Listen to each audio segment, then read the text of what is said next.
Alright, আশা করছি সকলে ভালো আছেন। আপনারা অনেকেই রিকোয়েস্ট করেছেন যে অনলাইনের মাধ্যমে আমরা যারা দালাল ছাড়া কোনো ভেরিফিকেশন ছাড়া নিজেই পাসপোর্টটি করতে চাই, তাদের জন্য প্রয়োজনীয় কাগজপত্র আমাদের কি প্রয়োজন আসে। অর্থাৎ আমি আপনাদেরকে একটি ভিডিওতে দেখিয়েছিলাম যে হাতে থাকা এই পাসপোর্টটি আমি নিজে কোনো দালাল ছাড়া ভেরিফিকেশন ছাড়া সরকারি যে ফি রয়েছে সেই ফিটি দিয়েই আমি কিন্তু অনলাইনের মাধ্যমে পাসপোর্টটি আবেদন করেছি এবং এই পাসপোর্টটি আমি হাতেও পেয়েছি।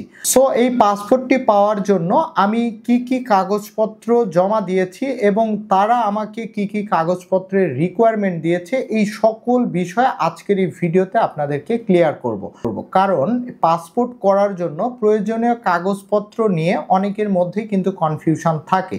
সো এই কনফিউশনটা থাকার মূল কারণ হচ্ছে যে পাসপোর্ট অফিসগুলো বিভিন্ন এলাকায় হওয়ার ফলে এই এলাকাগুলিতে বিভিন্ন ধরনের পাসপোর্ট অফিসে বিভিন্ন কর্মকর্তা থাকে। সো অফিসিয়ালি যেহেতু কোনো ম্যান্ডেটরি একটি নির্দেশনা নেই যে পাসপোর্ট করার জন্য প্রয়োজনীয় আসলে কাগজপত্র কি প্রয়োজন হতে পারে, এজন্য আমাদের মধ্যে কিন্তু অনেকের দ্বিধাদ্বন্দ্ব এই ধরনের কনফিউশন কাজ করে।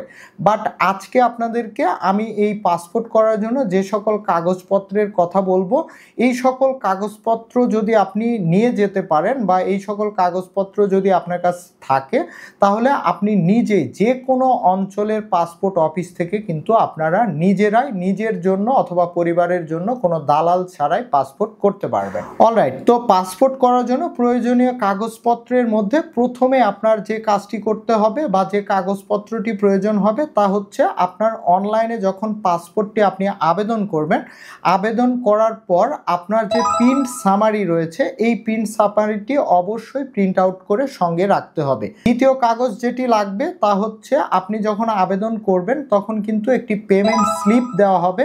সেই পেমেন্ট স্লিপ বা সেই পেমেন্টের রসিদটি অবশ্যই আপনাকে ফটোকপি করে নিয়ে যেতে হবে। তৃতীয় যে বিষয়টি লাগবে তা হচ্ছে অনলাইনের মাধ্যমে যখন আবেদন করবেন তখন আপনার একটি আবেদন কপি থাকবে, সেই আবেদন কপিটি ডাউনলোড দিয়ে প্রিন্ট আউট করে অবশ্যই সঙ্গে নিতে হবে।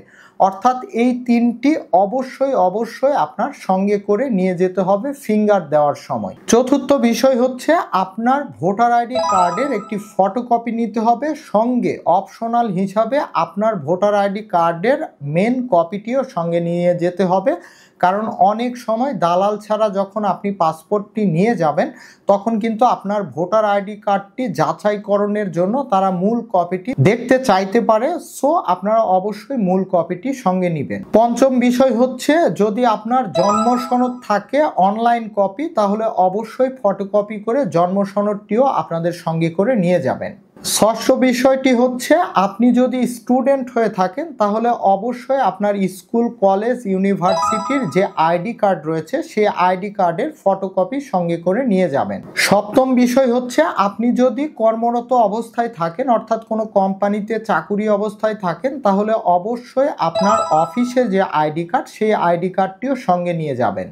অষ্টম বিষয় হচ্ছে আপনার চেয়ারম্যান কর্তৃক নাগরিকত্বের একটি সনদপত্র নিয়ে যাবেন, অনেক সময় এটি দেখার প্রয়োজন বোধ তারা করে থাকে। নবম বিষয় হচ্ছে আপনার পিতামাতার যে ভোটার আইডি কার্ড আপনি অনলাইনে আবেদন করার সময় এখানে ফর্ম পূরণ করেছিলেন, অবশ্যই সঙ্গে করে আপনার পিতামাতার ভোটার আইডি কার্ডের ফটোকপিটিও নিয়ে যাবেন। সো আপনাদেরকে যেই কয়টি বিষয় বললাম এই কয়টি কাগজপত্র যদি আপনি সঙ্গে করে নিয়ে যেতে পারেন তাহলে আপনার কিন্তু প্রয়োজনীয় অর্থাৎ আপনার পাসপোর্ট অফিস থেকে যে সকল কোয়েরি থাকে প্রত্যেকটি কোয়েরির অ্যান্সার কিন্তু এই কাগজপত্রের মাধ্যমে আপনারা দিতে পারবেন। বাট ফাইনালি আপনার মূল বিষয় হচ্ছে আবেদন কপি, আপনার প্রিন্ট সামারি, আপনার পেমেন্ট স্লিপ এবং আপনার ভোটার আইডি কার্ড। এই চারটি বিষয় যদি থাকে তাহলে এই চারটি বিষয় অবশ্যই লাগবে।